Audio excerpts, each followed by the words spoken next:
Here we go, Sports Bet Betting Insight today. Pauly and Teddy, Thursday, October 18th. Big game breakdown. Today's college football. Well, Pullman, college game day. Pullman for the first time. Big matchup. Who would have thunk it? Before the season started, Oregon and Washington State. We'll get to NC State and Clemson, LSU, Miss State, Sparty, and Michigan. D'Antonio is Tom Herman 2.0. Great as a dog. We'll get to all that coming up.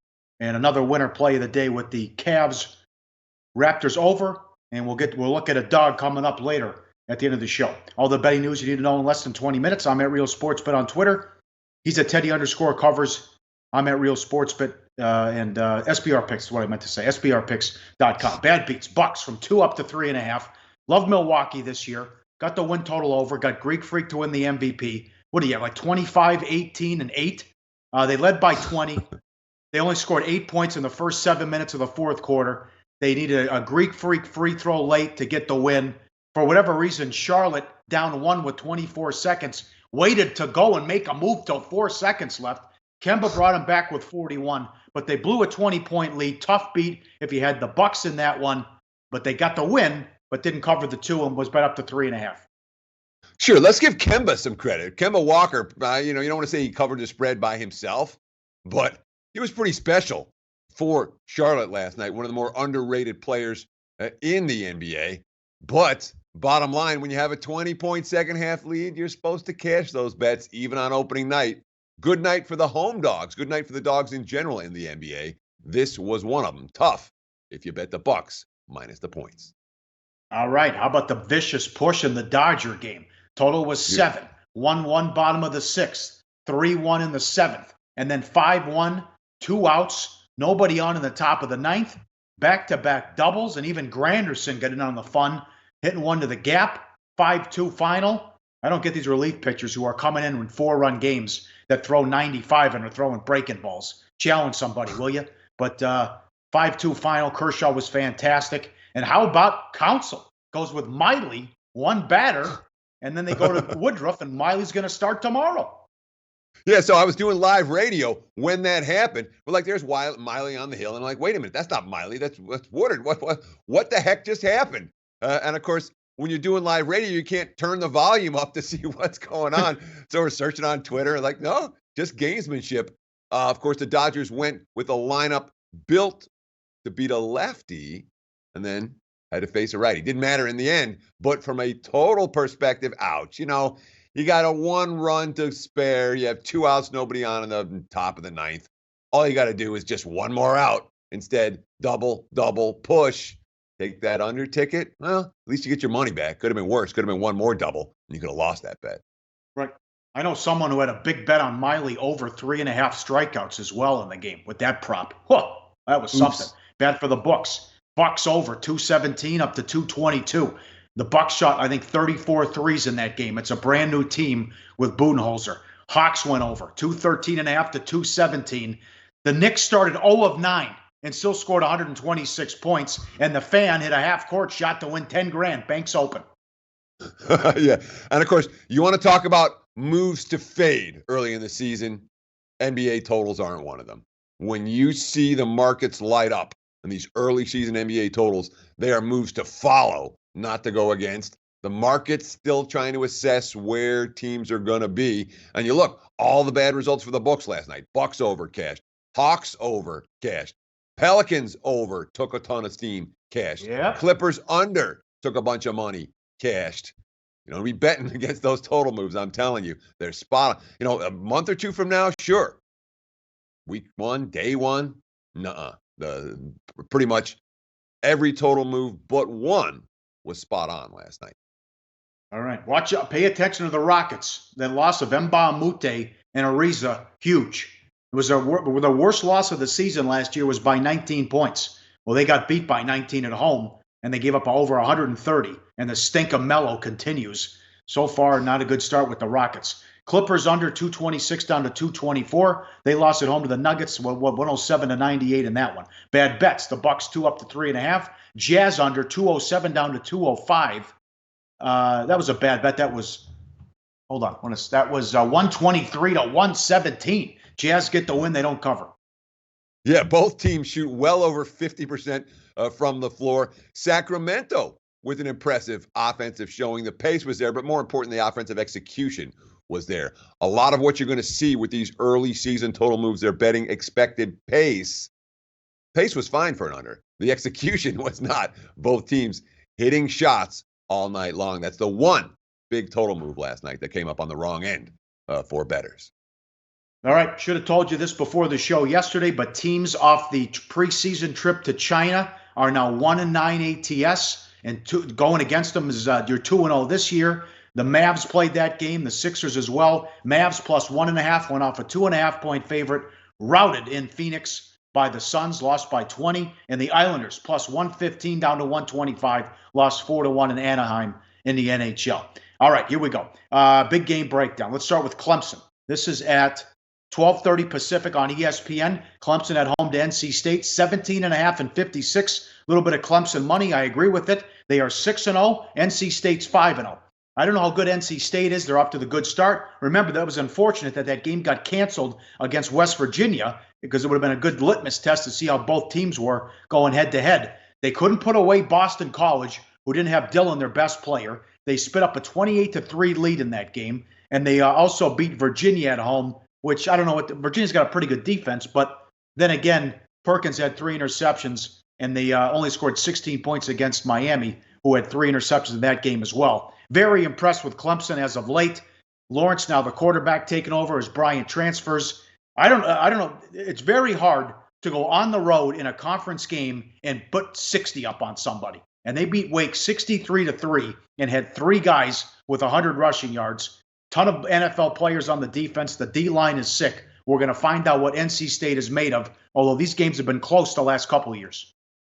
Well, that's important to me. You know, you can say, all right, well, this year's the only year that matters. But when I'm talking about looking at an underdog against one of the really elite teams in the country, if I'm betting against Alabama or I'm betting against Georgia or I'm betting against Clemson, or Ohio State or whatever, you're talking about the very, very top teams.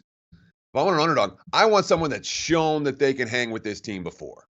And Clemson's done that, or NC State has done that, absolutely. Each of the last 2 meetings decided by a single touchdown. It's been a very competitive series. The second thing I want, if I'm looking for a big underdog going up against an elite team, is I want a quarterback who can play, and a quarterback who's not going to make mistakes. And you know what?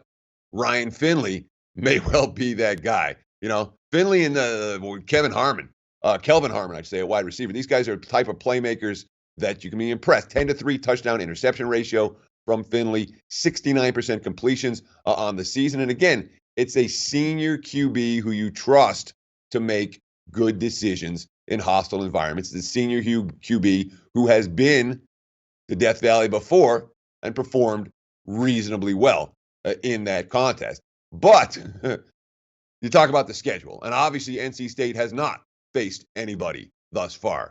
But you can only play the teams that are on your schedule. This week, Clemson's on the schedule for NC State. They get a chance to step up in class against a team that they've hung tough with before.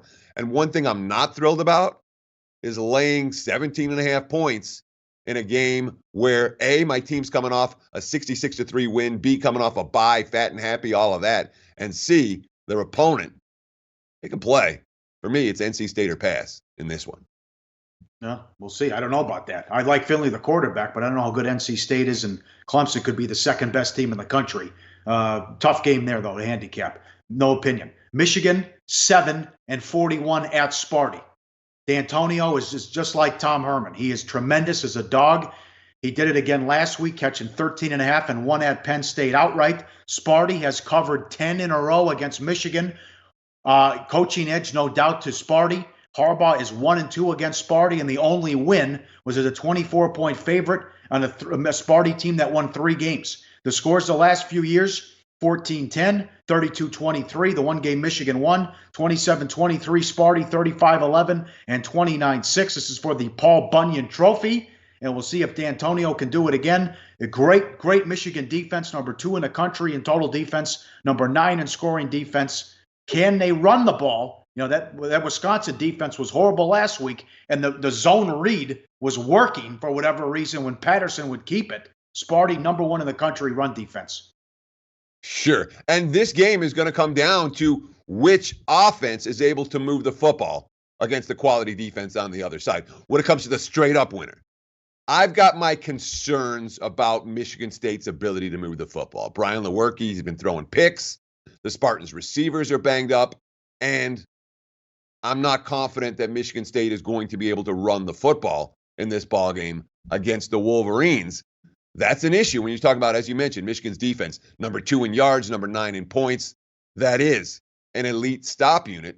And Lewerke is not an elite quarterback. Michigan State's offense is not an elite offense. So I do see the Spartans struggling to score. That being said, that's very much factored in the line here. That's very much factored in the total. And That's can crazy. Michigan move the football? How about that total? Because I'm sorry, Paul, go on. I'm blown away by how low that total is. Sure, they're not expecting points in bunches for either of these two squads. And look, the one thing we can say, look, Harbaugh got a win against a quality foe last week. And as we talked about here on Sportsbit, prior to that game, Wisconsin was a shell of the team they were supposed to be, and Michigan may well be a notch or two overrated after getting that blowout win over what's supposed to be a good Badger team that was playing, with multiple key injuries and wasn't that good to begin with. So now there's a price that you got to lay with the Wolverines, and not a little one either. They have to win this game by more than a touchdown in a series where D'Antoni, I got 10-0 ATS against the Wolverines the last 10 years, 8-2 straight up. It's certainly been a Michigan State series. Yep, I know it's low, but I like under as well, and it feels like another 14-10 finish. That's at 9 a.m. on Fox on Saturday. That'll be the play of the day coming up. Great job by College Game Day for the first time ever. They're headed to Pullman. Washington State at home against Oregon. Quack, quack.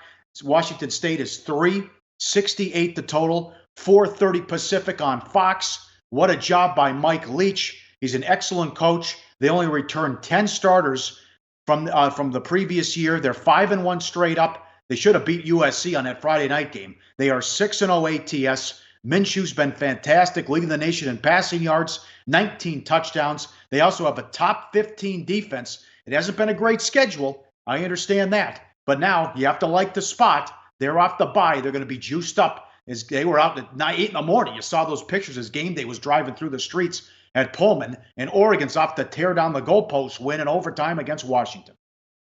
Sure, and the markets have shown very clearly what they think about this ball game.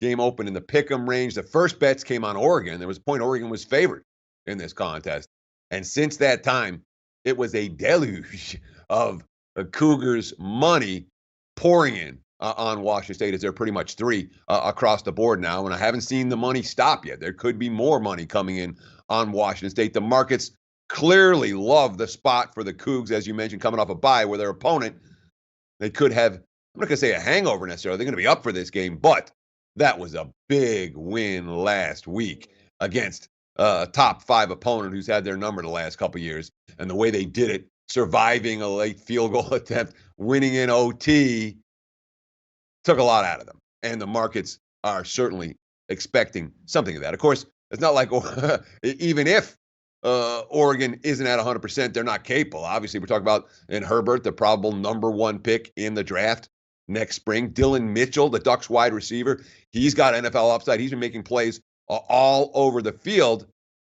And it's an interesting matchup with that Oregon passing game because the Cougars' pass defense has been real good. You talked about Washington State's defensive numbers. They've only given up 6.6 yards per attempt this season. That's solid numbers. Of course, this is something of a step up in class. In Washington State, you got to love Uncle Rico, man. Gardner Minshew, Yes. The guy looks a spitting image from Napoleon Dynamite. It's certainly been a really impressive start to his collegiate career as a starter. Not a guy who was highly recruited. Washington State as a whole, a team that, as you mentioned, was expected to be rebuilding this year. It hasn't happened. Cougs have been tough, but boy, you're not getting any point spread bargains laying 3 with Washington State in this spot. All the game day crew certainly brings the hype in Pullman in a way that's never been there before. But the question is, will Washington State, live up to expectations? Will the pressure work for them? Are they about to come up with one of their flatter efforts? Not flat necessarily, but not playing and executing at the top of their ability. Sometimes teams get that big game and they gear up for it. They gear up for it for a little bit too much. I worry about that for Washington State on Saturday. You might have to throw out some of these defensive stats too, because it was Wyoming who stinks on offense, San Jose State who stinks on offense, Eastern Washington, okay, but USC and Utah moved the ball on them.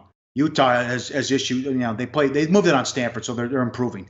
But 28-24 against Utah, and then Oregon State was 56-37. So we'll see as you're getting tested by probably the best quarterback in college football, right there with Tua, with Herbert. And you're right, number one quarterback off the board and a top 5 pick. Last game, 4:30 Pacific, ESPN. LSU at home, now the favorite, 6.5, 45 against Miss State. I'm surprised Miss State is ranked. All kind of issues on offense. You beat Auburn, whoop-de-damn-do. They've had all kinds of issues here. Couldn't move the ball against Kentucky. Couldn't move the ball earlier in some games. Did beat K-State on the road. But a different spot now, Teddy, where we've loved Orgeron as the dog. Now he's got to win by margin. Yeah, and I mean, LSU games keep cashing underdog bets. Dogs are 6-1 in Tigers games this year. The only win, I think, was LSU when they blew out Ole Miss. But that's it. And that's not unusual for Ed Orgeron teams where they failed to cover as chalk. They've been feisty road underdogs. But when you're talking about laying a price with LSU, coming off multiple big games, you start to worry there, especially with Mississippi State coming off the bye week. But I'll tell you what, most disappointing player in college, most disappointing senior quarterback in college football, no question in my mind, that's Nick Fitzgerald. 61 of 123. He's not even completing half of his passes. 709 yards on the season, 4 touchdowns, 3 picks, 5.7 yards per attempt. Those are not the numbers I expected from a QB that was great in previous years with Joe Moorhead, who was a great offensive coordinator at Penn State.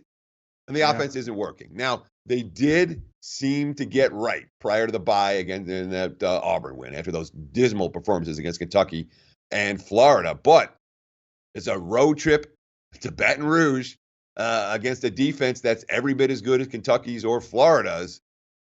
And of course, LSU, the highest ranked one-loss team, sitting at number 5. How about the sandwich spot, Teddy? You beat Georgia, and you have there's a bye in there, but you have Auburn on deck too if you're LSU. Could be a sandwich spot. I really worry about LSU. They're going to have to hand the ball off to Nick Brissett over and over again in this ballgame. Brissett is the key to LSU winning and or covering. And we saw last year didn't work for LSU against Mississippi State's defense. They got spanked 37-7 in Starkville. So you have the revenge angle, but revenge angle isn't working that well in college football this year. The teams that had their opponent's number the previous season had matchup edges in whatever area. They've been doing it again, and I can give you 10 examples off the top of my head. But the bottom line, this isn't a Joe Burrow game. This is a which team can run the football game. Nick Fitzgerald going to have to do something that he hasn't been able to do effectively this year. He's going to have to throw it at least a little bit downfield if Mississippi State's going to be capable of pulling off the upset.